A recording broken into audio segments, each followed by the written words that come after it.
It's unbelievable we Right? can be a part of this. Fox, obviously, been around a while, but FS1 for us to be a part of it's unbelievable. Well, who better to get us ready than lead Fox soccer analyst Alexi Lawless? Thanks for joining us. Good to see you. Everything good? You're a saint, by the way. I was watching the previous segment. It's amazing what you put up with. Oh my gosh, here. let's spend this whole segment talking about that. What I put up with? I have no idea what the hell you guys were talking about. Guess what? Neither do I. So that's fantastic. All right, set the table for us. Let's put basketball aside for a second. Set the table for us. What should we be getting excited about? We're 30 days away right now. For people that are really sort of climbing on board and getting ready to start rooting, what do you think? Well, I know for a fact that you guys love a good party and a big party. As a matter of fact, I saw you last night at a huge party. So I know that you like a good party. This is a party for the world. It's happening in 30 days. The world is going to, whether they're physically there or just watching it, they are going to descend on this country of Russia.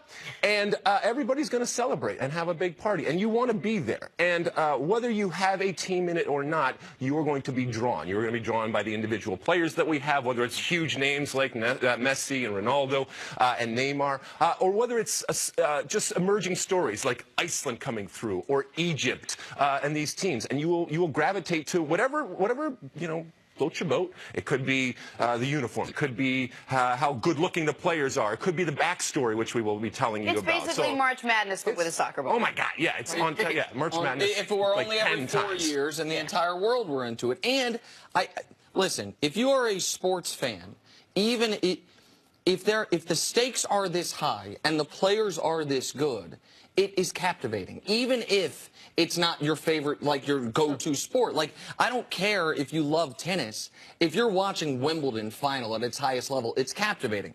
All right, listen, I need you to tell me about my team. You know I'm rooting for Mexico this year. U.S. didn't make it. Mexico's my team this year. A little worried about Germany in the group stage. Tell me what I need to think about with Mexico. So it's an interesting pick. They're in a very interesting group, as you mentioned, with the defending champs, Germany. Then we have Mexico, South Korea, and Sweden. So it's a really interesting group. I do think that Mexico comes out. They are going to be under pressure, as Mexico always is. The most underperforming national team, in my estimation, given the history and the talent that they have.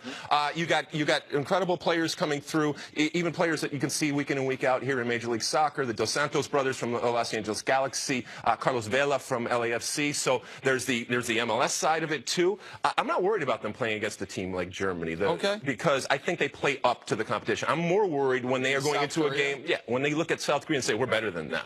That's when they get into trouble. But I still think that they find a way to come through. If Germany in the same group as them, can Germany repeat? I love Germany because why, Nick? What's not size? Size? Oh, you like the big soccer players. CC likes big athletes. I mean, when they get off the bus, they're very impressive. Can they repeat? They have some of the best players in the world. Obviously, the defending champs. I know you were talking last segment about how difficult it is to play with a bunch of good players. Believe me, if you're not a good player and you get to play with good players, it's the best thing in the world. If I were to be able to play with Germany, I wouldn't complain or whine at all, and you would feel absolutely. You would not feel sorry for me. This is back the big hair. This is also I know, right? This is also a team that could potentially bring 3 different teams to the World Cup and still compete. That's how much depth and talent that they have. So they're fun to watch. If CC likes size, I am kind of a sucker for a good-looking player, and I'm just going to throw this out there. Ronaldo. Let's talk about Portugal. Exactly. Size doesn't matter. We all know that. So Cristiano Ronaldo, one of the not just the most incredible athlete, most popular athlete, but just one of the most popular people in the world, leading a Portugal team right now that's coming off of winning the European Championship. I don't think that they're going to win the World Cup, but Cristiano Ronaldo is obviously in the conversation for one of the greatest players ever to play the game. If he were to do something great in a World Cup, in the same way that Messi right now, we know he's one of the greatest ever to play, but he's also playing for Argentina, and if he were to win the World Cup for Argentina, it completely changes the conversation. For Messi in particular, that would be his greatest feat. It would be the greatest, because he is always in the shadow of Diego Maradona, who won the World Cup, and they are both diminutive, they are both left-footed, they are both attacking goal scorers, and they are both playing in the number 10 jersey for Argentina. So you're always going to be compared to Diego Maradona. It's not fair, but it's the way that it is. And until he actually holds up a World Cup, people are still going to say, yes, but Diego Maradona won the World Cup. And Messi's had some, listen, this is a guy who's in the argument for the greatest soccer player ever. He's had some tough moments wearing that Argentinian jersey. He had a couple of years ago, I think, he said, listen, I'm done. I can't do this anymore.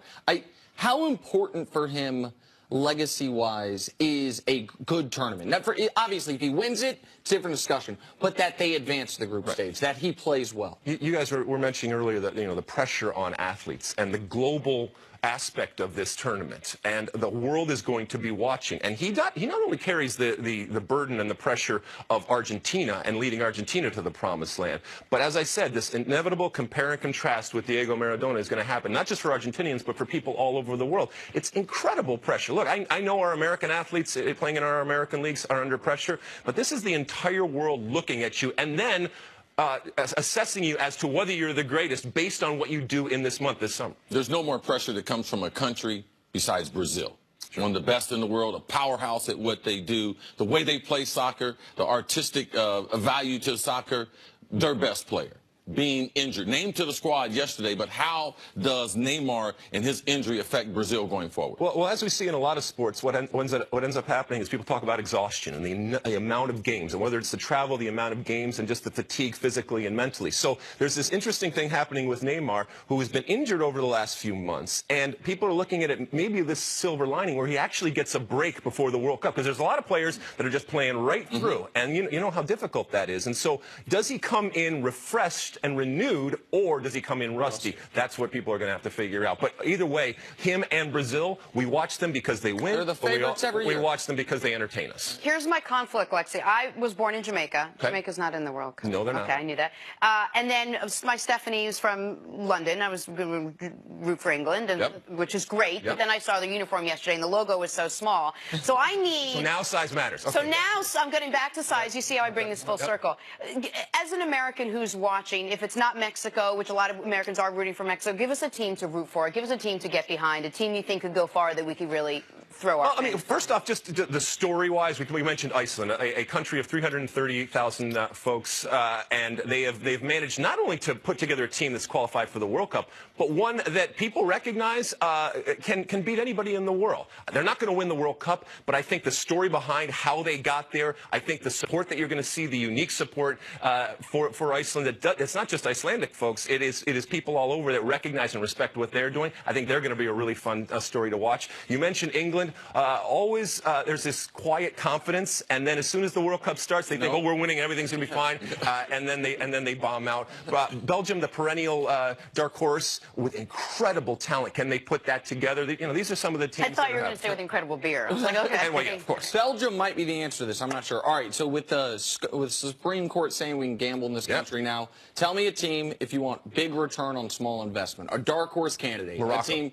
Morocco? Morocco. You want big return, yeah. I mean, that's. But do they have any shot? Yeah, they have a shot. They actually have a pathway to get to what are the quarterfinals or something like that. So and then anything can happen. So maybe in Morocco that would give you the money. Morocco at like 40-1. Yeah, your safe money's on Germany, as we all know. But there you go. Try Morocco. What was that? Lighting money on fire? Just burn it up. Thank you, Supreme Court. We appreciate it. It's all legal now, right? I love it. Thank you. We're very excited. We'll see you a bunch over the course of the next thank you guys so much. Weeks. Thank you so much. 30 days.